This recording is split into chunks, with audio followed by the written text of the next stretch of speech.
You're signing up for something new. A recipe app, a forum, a tool a friend swore by. The form wants a password, and you already have 40 of those, so your eye goes straight to the easy button. Sign in with Google.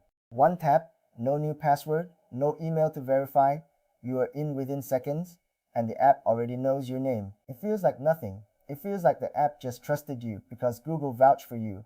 And that is true. That is exactly what happened. But a second, quieter thing happened in the same tap, and almost nobody watches it. Google just learned that you use this app, and the app just received a permanent name tag for you that it did not have to ask you for. A button that does two jobs. Every one of those buttons does two things at once, and only one of them is the thing you wanted. The thing you wanted is convenience. You did not have to invent a password, you did not have to remember it, you did not have to trust some small unknown app with a credential. That is real, and it is why these buttons exist. The second job is the one you did not ask for. You turned one company, Google or Apple or Facebook, into the front door for a long list of other places, and the front door sees everyone who walks through it. By the end of this, you will know exactly what that company learns, what each app gets in return, and why the trade is more lopsided than it looks. What single sign-on actually is. The proper name for the easy button is single sign-on. The idea is simple and genuinely useful. Instead of every site holding its own password for you, one trusted company holds your identity, and every other site just asks that company, is this really them? So when you tap sign in with Google, the new app does not get your password. It never sees it. It hands you over to Google. Google checks who you are, and Google sends back a signed note that says, yes, this is the same person. Here is a stable ID for them. The app trusts the note, you're logged in. No password ever crosses into the app, which is the part that makes it safer than it sounds. The identity provider sees the list. Here is the first thing that quietly consolidates. The company holding your identity, call it the identity provider, has to be asked every single time. Every app you log into this way pings Google to confirm you. So Google ends up holding a list, not the contents of those apps, not your messages or your files inside them, but the list itself. The fact that you log into this dating app, that finance tool, that political forum, that health tracker, that job site, the bare fact of which doors you walk through, gathered in one place, attached to one account that is already attached to your real name, the list of where you go can say almost as much as what you do once you get there. A stable ID for every app. Now look at what the app gets back. When Google vouches for you, it does not just say yes. It sends the app a stable identifier for you. A long, unique string that means this exact person. And crucially, it is the same string every time you come back. That is the whole point. It lets the app recognize you on your next visit without a password. But it also means the app now has a permanent, unchanging handle for you that you cannot clear like a cookie and cannot easily change. Delete the app, reinstall it, come back a year later, and the same ID lights up. You are not anonymous to it, and you never were from the first tap. And the ID is not the only thing that comes across. When you tap the button, the app usually asks for a small bundle of facts, and you approve it without reading, because the screen is between you and the thing you came for. Your name, your email, sometimes your profile picture, sometimes your contact list or your friend list if you let it. Each grant feels tiny in the moment. Stacked up across every button you have ever tapped, they are a steady leak of the same few facts about you into 100 different hands. The same person across services. Think about what happens when many different apps all use the same identity provider. Each one gets an identifier for you. Some of them get the same email address attached, and a lot of them get a few basic facts. Your name, your profile picture, the email you signed up with. That shared email is the thread. It is the same key sitting inside the dating app and the finance tool and the forum. On its own, each app only knows its own slice of you.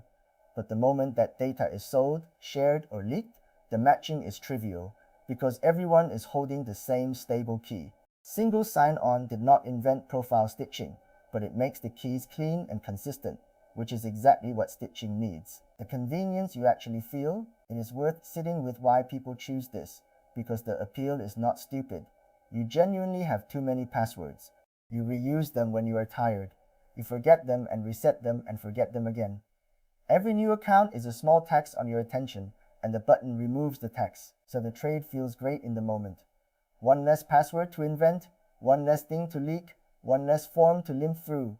Multiply that across years and hundreds of accounts, and you can see why a whole generation just taps the button without thinking.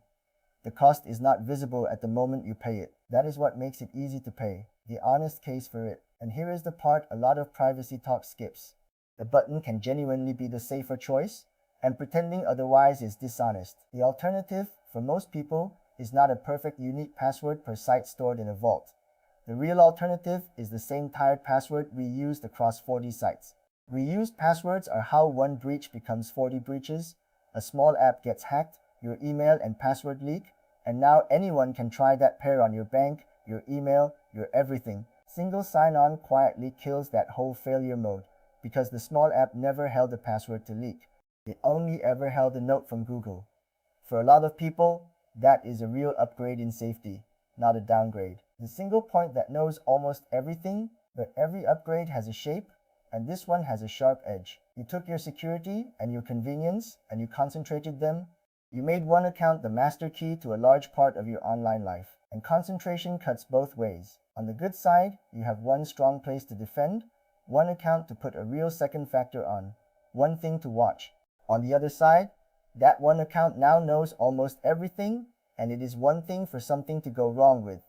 You did not spread your risk, you gathered it into a single, very important place, and pointed a lot of doors at it. The blast radius, if it falls, this is the part to understand calmly, not as a how-to, just as a shape of risk. If someone gets into your identity provider account, they do not just get that account. They get the front door to everything that account unlocks. That is what people mean by account takeover. And the single sign-on version of it has a wide blast radius, because all those other apps trust Google to vouch for you.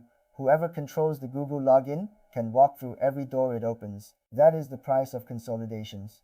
The same property that protects you from 40 weak passwords also means the value of that one login, to you and to anyone who wants it, is enormous. It is why that account, above all your others, deserves the strongest protection you have. What the provider can infer. Step back from breaches and just look at the everyday picture the identity provider holds. It does not need to read inside any app. The list of apps alone is a portrait. The kinds of services you sign into, the order you added them, when you log in and from where.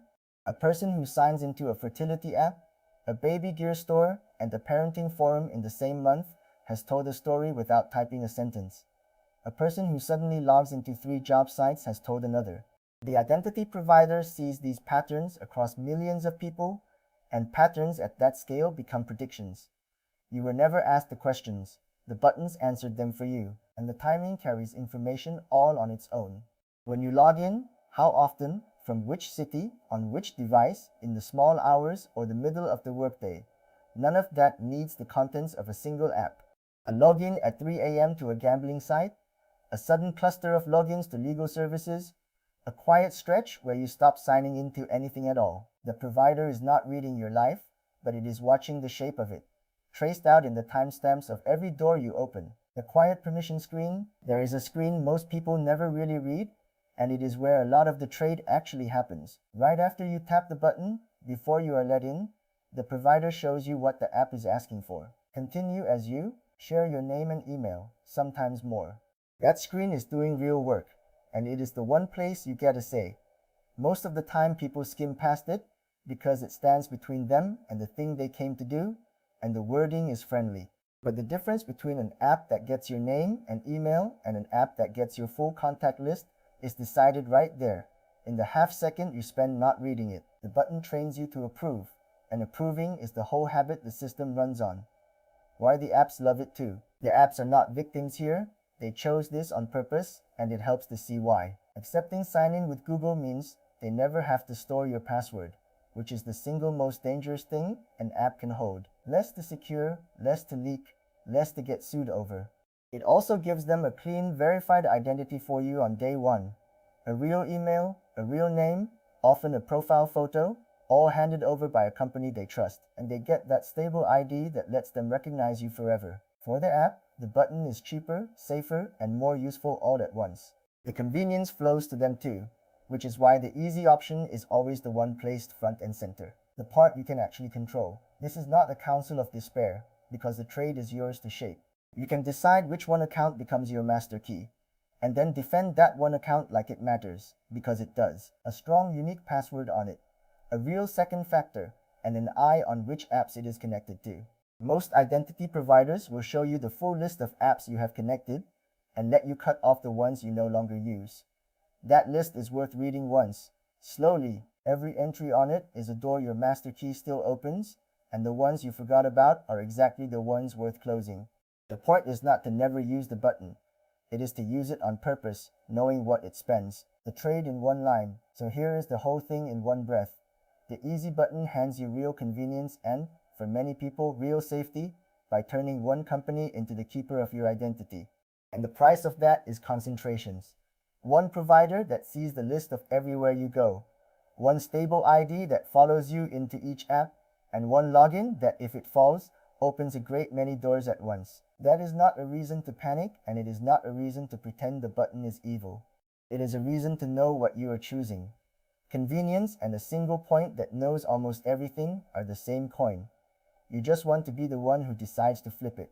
If pulling everyday buttons apart like this is your kind of thing, the quiet machinery under the things we all tap without reading, then you are in the right place. No products here, no upsell, just the systems explained by someone who has spent a long time inside them. Subscribe and follow the rabbit hole. Next time we go after the profile you never agreed to, the one that exists for people who never signed up for the platform at all, built from the contacts and the traces of everyone around them. Shadow profiles, how platforms track people who never signed up. Once you see how it is assembled, you will understand why opting out was never fully in your hands.